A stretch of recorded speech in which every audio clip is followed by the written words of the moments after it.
وہ ابراہیم کون تھا؟ دیکھنے میں ایک ہستی، لیکن اس میں اخلاق بھی تھا، اس میں کردار بھی تھا، اس میں ایثار بھی تھا، اس میں قربانی بھی تھی۔ وہ دیکھنے میں ایک ہی فرد تھا، لیکن وہاں پر حلیمیت بھی تھی، وہاں پر کریمیت بھی تھی، وہاں پر ایثار بھی تھا، وہاں پر زہد بھی تھا، وہاں پر تقویٰ بھی تھا، وہاں پر للہیت بھی تھی، وہاں پر خشیت بھی تھی۔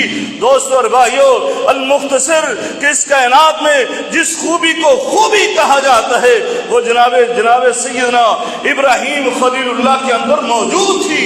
اس لیے تو اللہ رب العالمین نے ان کی اتباع اور پیروی کا کہا۔ وہ دیکھنے کو اگرچہ ایک ہی فرد تھا، لیکن ہماری نظر میں ایک فرد تھا۔ اللہ کے نزدیک وہ ایک انسان نہ تھا، وہ ایک فرد کا کردار نہ تھا، وہ ایک ہستی کا کردار نہ تھا، بلکہ اللہ رب العالمین قرآن مجید فرقان حمید میں فرماتا ہے ان ابراہیم کان امہ، وہ ایک امت کا کردار تھا، وہ ایک امت کا کردار جو پوری امت بھی پیش نہ کر سکتی تھی، وہ جناب ابراہیم خلیل اللہ نے پیش کی تھی۔ وہ کیا تھا کردار؟ وہ ابراہیم نے جو سیرت کا اسوہ نمونہ قدوہ پیش کیا کائنات کے سامنے، وہ کیا تھا؟ دوستو قرآن سے ہی پوچھو، قرآن بتاتا ہے کہ اس نے اللہ کے لیے صرف جانور قربان نہیں کیا، بلکہ اپنے بیٹے کو قربان کرنے کا ارادہ کیا تھا، اپنے بیٹے کو لٹایا تھا، اس کے گلے پر چھری رکھی تھی، اور اسی پہ بس نہیں بلکہ وہ ابراہیم خلیل اللہ تو ابتدائے دن سے جب نبوت کا تاج پہنایا گیا، اللہ نے اسی دن سے قربانیاں مانگنی شروع کر دی۔ سب سے پہلے کہا اپنے باپ کی محبت کو قربان کر دو، کہا اللہ میں باپ کی محبت قربان کرتا ہوں، کہا اپنے خاندان کی محبت قربان کر دو، اللہ میں یہ بھی قربان کرتا ہوں، اپنے قبیلے کی محبت کو قربان کر دو، وہ بھی کر دی۔ کہا اپنے وطن کو چھوڑ دو، ہجرت کر کے نکلو، اپنے وطن کی قربانی پیش کر دو، کہا اللہ میں اس کے لیے بھی تیار ہوں۔ اللہ اکبر۔ جب پھر آپ کو اولاد نہ ہوئی، آپ نے اللہ کے سامنے ہاتھ اٹھائے، رب حب لی من الصالحین، اللہ مجھے نیک اولاد عطا فرما دے، میں تو بڑھاپے کو پہنچ گیا ہوں، میری نبوت کا وارث عطا فرما دے، اللہ مجھے ایک وارث عطا کر دے، نیک اولاد عطا فرما دے۔ جب انہوں نے دعا کی، اللہ نے بڑھاپے کی عمر میں لخت جگر عطا فرما دیا، اور پھر جیسے ہی وہ پیدا ہوا اللہ رب العالمین کی طرف سے حکم آ گیا، ابراہیم تیری قربانی کا وقت آ پہنچا ہے، اپنے شیرخوار بچے کو اٹھا اور وہ مکے کے صحراؤں میں پہاڑوں کی وادی میں چھوڑا، جہاں پر انسان کہاں چرند پرند بھی نہیں تھے، وہاں پر تو جانوروں کا نام و نشان نہیں تھا، جیسے کہ وہاں انسان ہوتے۔ ابراہیم خلیل اللہ نے وہاں پر اپنے لخت جگر کو چھوڑ دیا۔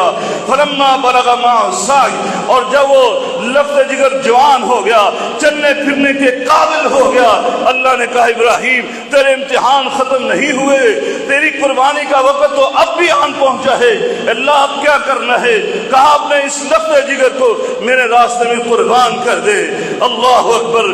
دوستو ابراہیم کی تو پوری زندگی آپ پڑھ کر دیکھو، اسی لیے تو اللہ رب العالمین فرماتا ہے اذ قال له ربه اسلم، جب اللہ نے کہا ابراہیم مطیع ہو جا، فرما بردار ہو جا، میری یہ بات کو تسلیم کر لے، ابراہیم نے اسی وقت کہا اسلمت لرب العالمین، اے اللہ میں تیرا مطیع ہو گیا، میں تیرا فرما بردار ہو گیا۔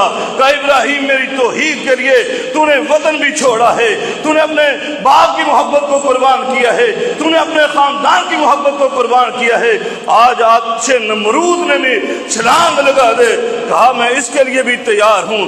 اللہ اکبر۔ دوستو اللہ کے لیے ہمیشہ ابراہیم تیار رہے، ہر قربانی کے لیے تیار رہے۔ آج ہمیں یہی درس دیا جاتا ہے۔ آج قربانی کے جانور جو ہم قربان کرتے ہیں، یہ صرف ہم جانوروں کی قربانی نہیں کرتے، ہم جانوروں کا گلا نہیں کرتے، بلکہ ہمیں تذکیر یاد دہانی یہی کروائی جاتی ہے کہ ابراہیم کو اسوہ یاد کرو۔ السلام علیکم ورحمۃ اللہ وبرکاتہ۔ ناظرین اکرام، اسلامک ٹی وی اس چینل کو ابھی تک جنہوں نے سبسکرائب نہیں کیا ہے، برائے مہربانی اس چینل کو سبسکرائب ضرور کریں اور ہر دن کی اپڈیٹ کے لیے اس کے ساتھ ہی ایک بیل ایک گھنٹی کا نشان آئے گا، اسے آپ ضرور پریس کریں اور اسے دبا کر آپ ہمارے ساتھ تعاون فرمائیں۔ جزاک اللہ خیر۔ السلام علیکم ورحمۃ اللہ وبرکاتہ۔